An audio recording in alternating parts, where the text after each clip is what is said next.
Assalamualaikum warahmatullahi wabarakatuh. Salam oplogodok. Terima kasih buat teman-teman yang selalu hadir dan mampir di channel saya. Buat teman-teman baru yang baru bergabung, saya ucapkan banyak-banyak terima kasih pula. Semoga teman-teman semua dalam keadaan sehat walafiat, tak kurang suatu apa, dan diberikan kemudahan untuk segala urusannya. Kali ini saya kedatangan tamu sebuah kiriman dari subscriber, dan menurut informasinya ini adalah Mainbot TV. Untuk kali ini dikirim dari Mas Alvin yang berada di Bangka Belitung.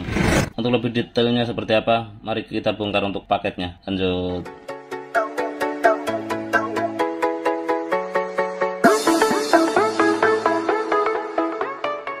Dan inilah paket tersebut setelah saya bongkar dari packingnya. Bisa teman-teman lihat, ini adalah mesin TV Panasonic. Di sini terdapat label ya teman-teman.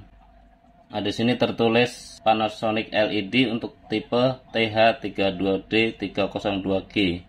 Berawal dari kerusakan mesin TV-nya ini, mungkin beliaunya mencari beberapa referensi di YouTube dan alhamdulillah ketemu channel saya. Selanjutnya beliaunya mencoba untuk memperbaiki sendiri, tapi tidak membuahkan hasil. Saat teman-teman lihat di sini, beliaunya sudah memasang sebuah gacun. Ini teman-teman, ini adalah sebuah gacun.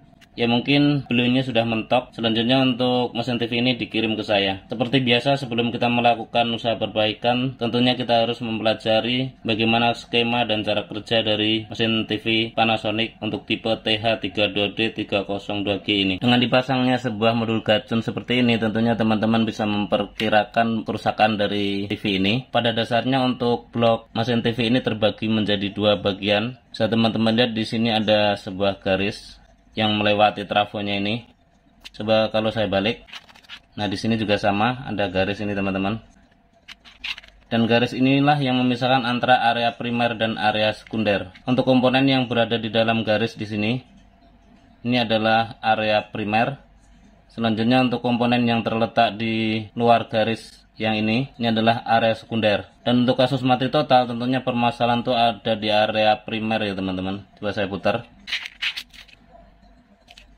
Nah, untuk permasalahannya itu tentunya di area primer. Saya nggak tahu nanti ini bisa diperbaiki atau tidak, ya karena memang beliaunya sudah mencoba-coba. Ada beberapa komponen yang hilang atau enggak, saya juga belum tahu. Ya nampaknya memang ada komponen yang hilang teman-teman di sini.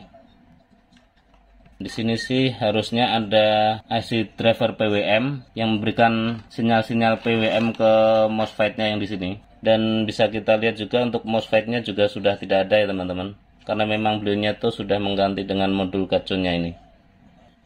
Untuk skema dan cara kerja dari komponen-komponen yang tertanam di area primer ini, untuk inputnya itu 220 masuk di test point ini. Selanjutnya masuk ke fuse, di sini ada fuse. Dari fuse ini selanjutnya diumpan ke filter, selanjutnya diumpan ke dioda. Ini ada dioda 4 biji, dan dioda ini mengkonverter tegangan AC 220 menjadi tegangan DC, yang kemudian di up menjadi 300 volt, yang kemudian diumpan ke elko utamanya ini teman-teman. Dari elko ini kemudian diumpan ke MOSFET, dan ada juga yang diumpan ke IC PWM, IC driver PWM yang di sini teman-teman, yang kali ini tuh sudah hilang ya. Kemudian untuk IC driver PWM ini memberikan sinyal-sinyal PWM untuk ngedrive MOSFET-nya yang di sini. Selanjutnya MOSFET ini memberikan isolasi terhadap trafo utamanya ini, dan dari trafo ini mengeluarkan tegangan-tegangan.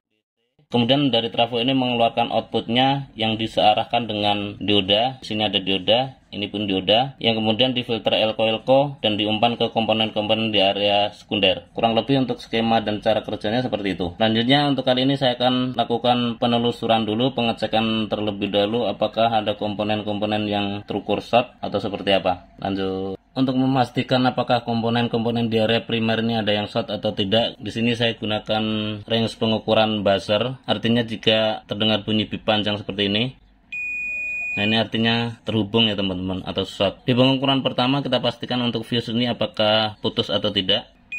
Nah nampaknya untuk fuse tidak ada masalah ya teman-teman. Selanjutnya kita lakukan pengukuran di keempat dioda ini apakah ada yang short. Nah ini bagus. Nah ini ada satu dioda yang short ya teman-teman. Ini dioda short. Selanjutnya berikutnya dioda yang ini bagus. Nah ini juga short. Untuk kedua dioda ini short. Selanjutnya yang lain ini ada dioda juga, ini bagus. Untuk di elko nya apakah ada yang short di jalur ini? Nampaknya di elko nggak ada masalah ya, bagus. Nah dari pengukuran ini kedua dioda ini short ya teman-teman. Tentunya kalau saya colokkan pastinya langsung turun meteran ya. Nah ini short, begitu juga untuk dioda yang ini juga short. Selanjutnya akan saya ganti terlebih dahulu kedua dioda ini yang terukur short, dan coba nanti kita telusuri untuk komponen-komponen yang lain, pendukung yang lain apakah masih ada yang short. Tentunya untuk kali ini saya tidak bisa mengembalikan ke komponen aslinya ya, karena di sini saya nggak tahu nih di IC PWM ini banyak sekali komponen-komponen pendukung di sini teman-teman. Nah bisa teman-teman lihat di sini tuh harusnya ada IC PWM setahu saya ya, terus ada komponen-komponen pendukung juga. Rasanya saya kalau mengembalikan ke komponen aslinya itu agak sedikit ribet ya. Pertama memang tipe IC PWM nya ini saya nggak tahu yang terpasang itu apa, tapi untuk MOSFET nya ini mungkin sih saya bisa ganti dengan MOSFET persamaannya. Ya selanjutnya coba akan saya telusuri terlebih dahulu. Selanjutnya kita lakukan pergantian untuk diodanya. Lanjut. Oke teman-teman, untuk kali ini keempat dioda ini saya ganti semua. Berdasarkan pengukuran tadi hanya 2 dioda yang terukur short, dan ini untuk diodanya. Sengaja saya ganti semua karena untuk tipe seperti aslinya ini saya nggak ada. Dan untuk kali ini saya ganti keempatnya itu dengan tipe yang sama. Untuk pergantian dioda di area primer ini saya merekomendasikan untuk pergantian dioda tersebut menggunakan tipe yang sama, dikarenakan kinerja dari dioda tersebut jika beda versi kita akan beda kinerjanya dan berimbas diodanya itu akan short kembali. Selanjutnya coba kita pastikan untuk dioda ini apakah sudah benar atau tidak short lagi. Nah untuk dioda yang ini oke, ini juga oke, ini juga oke, ini pun sudah oke. Selanjutnya untuk dioda-dioda yang lain di area yang lain ini juga bagus. Dan untuk kali ini saya memasang gacun ya teman-teman, karena memang sebelumnya saya tadi sudah telusuri untuk IC PWM aslinya yang di sini. Harusnya di sini tuh ada IC PWM, dan IC PWM itu memang sudah dilepas oleh pasien saya, dan untuk tipenya pun saya juga nggak paham ya, nggak tahu. Beberapa komponen juga sudah hilang. Jadi di sini saya menggantinya dengan memasang gacun. Untuk gacun yang saya gunakan di sini saya menggunakan tipe gacun 4 kabel seperti ini teman-teman.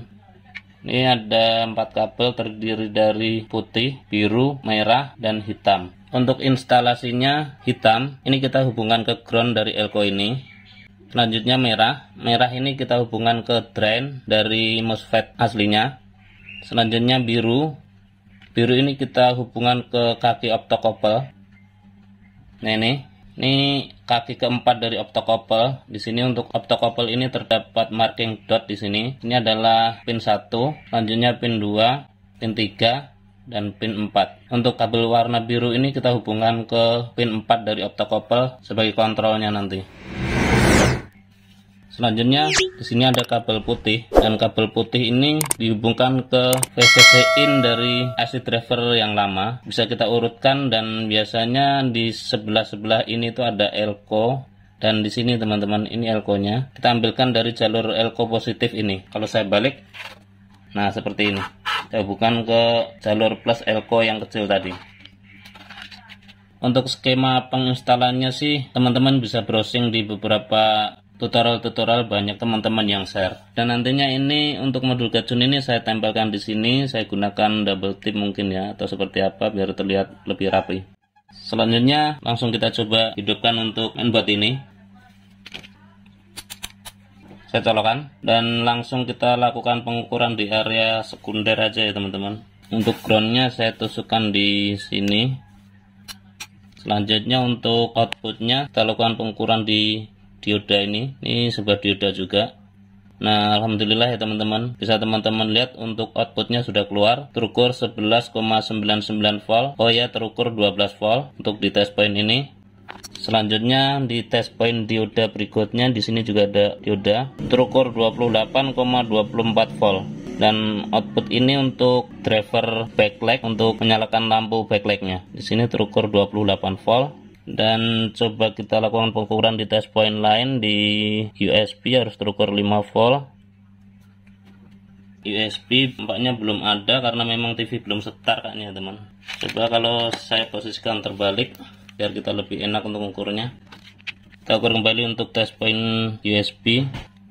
Ya, untuk USB memang belum hadir karena untuk TV ini masih standby nampaknya. Coba saya shortkan dulu atau saya hidupkan dengan mengosotkan pin key.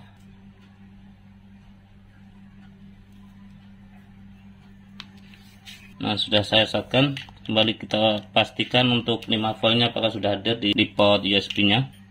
Nah, bisa teman-teman lihat setelah saya shortkan untuk power on nya di switch nya, 5 voltnya sudah keluar di port USB nya. Dan itu artinya TV ini pada dasarnya sudah start ya teman-teman. Selanjutnya saya pastikan juga di PCC-in ke panel 12 volt apakah sudah hadir. Coba kita lakukan pengukuran di PCC-in yang mengarah ke panel. Normalnya harus terukur 12 volt test point ini. Nah, bisa teman-teman lihat untuk PCC-in ke panel sudah hadir. Selanjutnya data harus terukur 1 sampai 2 volt harus hadir. Nah, ini terukur 2,2 volt, 2,3 volt, 2,02 volt, 1,3 volt, 2,048 volt, 1,2 volt, 2,054 volt, dan artinya untuk data yang tertransfer ke panel LCD nya tuh sudah hadir. Untuk IC memori di sini harus terukur 3,3 volt. Bisa teman-teman lihat untuk IC memori sudah terukur hadir 3,3 volt. Selanjutnya ya mungkin itu aja. Untuk yang lain sih saya kira nggak ada masalah. Artinya untuk TV ini sudah bisa saya pastikan sudah normal kembali. Dan untuk IC chipsetnya ya sudah hangat, artinya untuk IC chipsetnya ini sudah kerja. Demikian dari proses perbaikan ini, mudah-mudahan bisa bermanfaat. Dari sekian proses ini, kali ini saya menggunakan gacun karena memang IC driver utamanya itu sudah hilang ya. Saya nggak tahu dari kiriman subscriber saya itu untuk IC driver itu sudah tidak ada. Terima kasih buat teman-teman yang sudah mengikuti tutorial ini dari awal hingga akhir, semoga bermanfaat. Share ke teman-teman bila informasi ini dirasa penting dan berguna. Akhirnya dari saya, billahi taufik wal hidayah. Assalamualaikum warahmatullahi wabarakatuh. Salam Lokodok.